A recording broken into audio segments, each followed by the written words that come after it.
Day related to our COVID-19 vaccination effort. As you know, a few days ago, after a rigorous open and objective scientific review process, the Food and Drug Administration issued an emergency use authorization for the Johnson & Johnson COVID-19 vaccine. We should all be encouraged by this news of a third safe and highly effective COVID-19 vaccine. The more people who get vaccinated, the faster we're going to overcome this virus and get back to our loved ones, get our economy back on track, and start to move back to normal.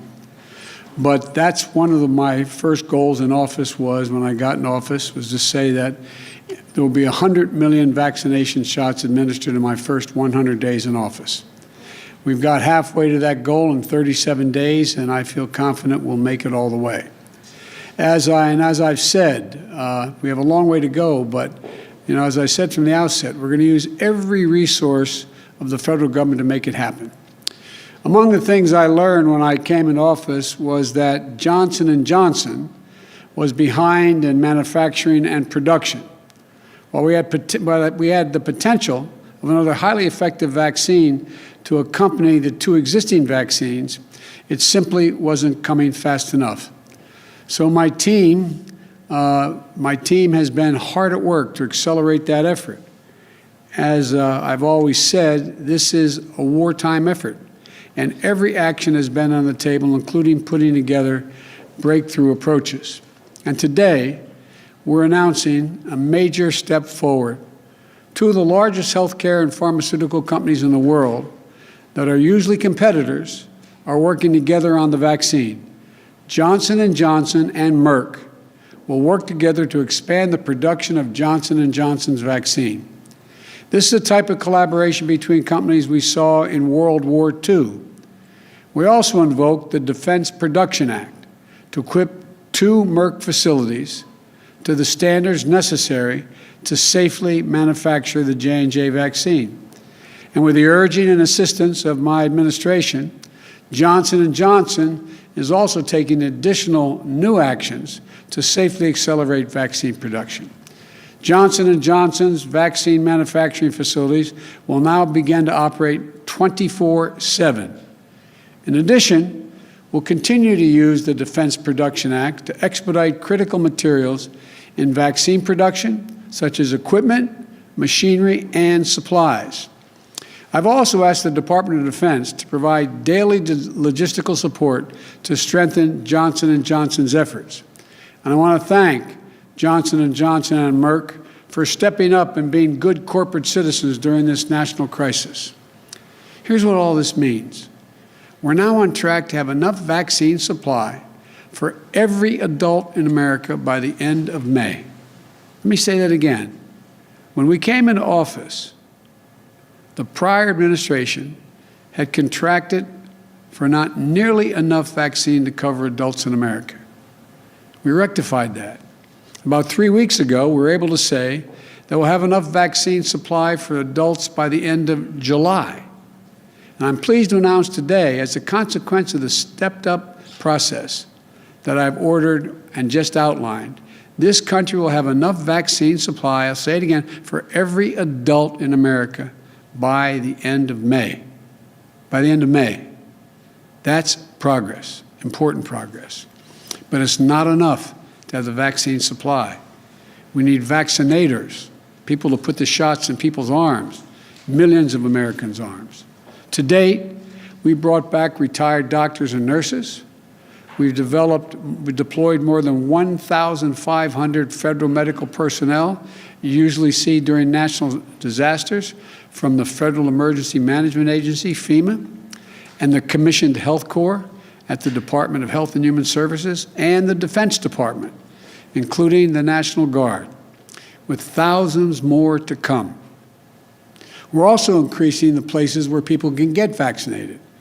We've sent millions of vaccines to over 7,000 pharmacies to make it easier for folks to get their COVID-19 vaccine shot like they would their flu shot.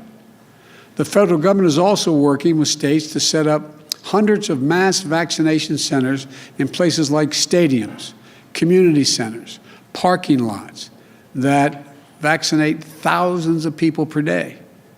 My wife Jill and I just visited one in Houston last week. It's incredible. And with this increased production of 3 safe and effective vaccines, we have an opportunity to help address the urgent national need more quickly and getting our schools back open safely.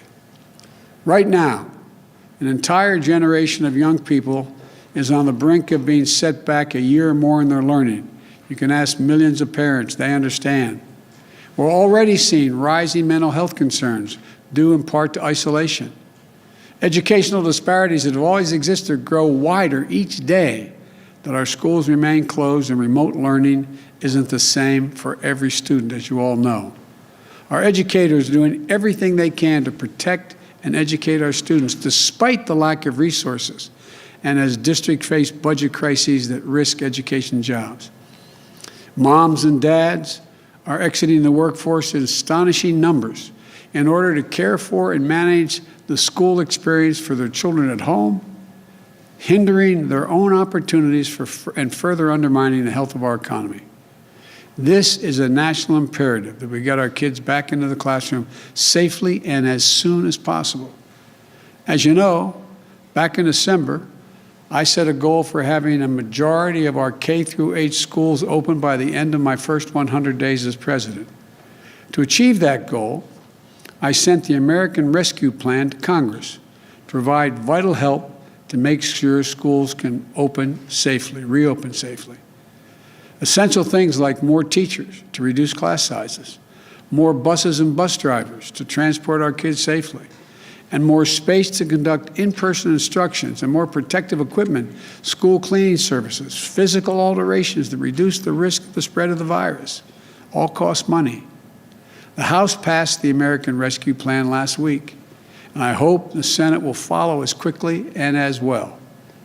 You know, also the Center for Disease Control and Prevention, the CDC, issued new guidelines on how to reopen our schools safely.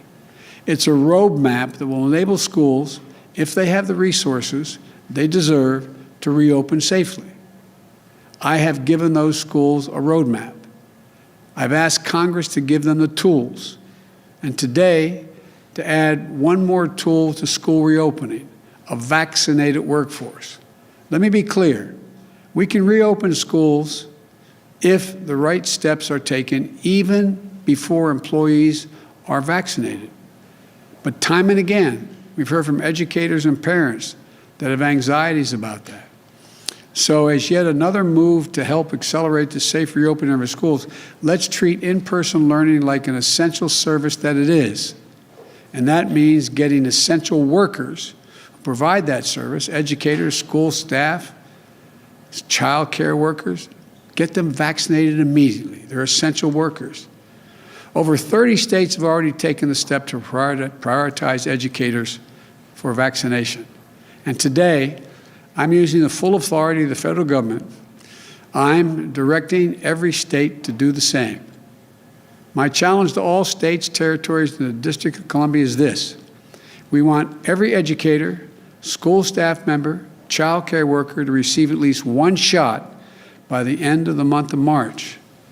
To help make this happen, starting next week and for a month, the month of March, we'll be using our federal pharmacy program to prioritize the vaccination of pre-K through 12 educators and staff and child care workers.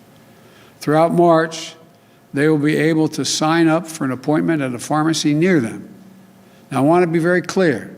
Not every educator will be able to get their appointment in the first week, but our goal is to do everything we can to help every educator receive a shot this month, the month of March. I want to conclude with this. We're making progress from the mess we inherited. We're moving in the right direction. And today's announcements are a huge step in our effort to beat this pandemic. But I have to be honest with you. This fight is far from over. I told you I'd be straight up with you from the beginning. As I said many times, things may get worse again as new variants spread and as we face setbacks like recent winter storms in the Midwest and South. But our administration will never take this public health threat lightly. Though we celebrate the news of a third vaccine, I urge all Americans, please keep washing your hands. Stay socially distanced. Wear masks. Keep wearing them. Get vaccinated when it's your turn. Now's not the time to let up. I've asked the country to wear masks for my first 100 days in office. Now's not the time to let our guard down. People's lives are at stake. We have already, and I carry this in my pocket, lost more, as of today, we've lost more than 511,839 Americans as of today. It's got to stop. We need the United States Senate to follow the House and pass the American Rescue Plan, because despite the optimism, without new resources, our entire effort will be set back. We need the resources of the American Rescue Plan, and we need it urgently. We need them expanding testing, ramp up vaccine distribution, fund FEMA and other federal vaccine efforts, and continue reimbursing states for their efforts. We need the resources to expand genomic sequencing, to stay ahead of emerging variants, find the protective gear, transportation, staffing, and other costs required for school and business to open safely. We need to fund it. The bottom line is we need the American Rescue Plan now. Now. There is light at the end of the tunnel, but we cannot let our guard down now or assure that victory is inevitable. We can't assume that. We must remain vigilant, act fast and aggressively, and look out for one another. That's how we're going to get ahead of this virus, get our economy going again, and get back to our loved ones. So thank you, and please, please, it's not over yet. Great news, but stay vigilant. May God bless you, and may God protect our troops. Thank you all very, very much. Mr. President, based on the news that you announced, when do you think things will get back to normal? Why is it only 1% When do you think things will get back to normal? When do I think things will get back to normal? I've been cautioned not to give an answer to that because we don't know for sure. But my hope is by this time next year, we're going to be back to normal, and before that, my hope. But again, it depends upon if people continue to be smart and understand that we still can have significant losses. There's a lot we have to do yet. So thank you. Did you receive a briefing about the border today? Did you receive a briefing about the border today? Yes, I did. What did you learn? A lot. Is there a crisis at the border, sir? No, we'll be able to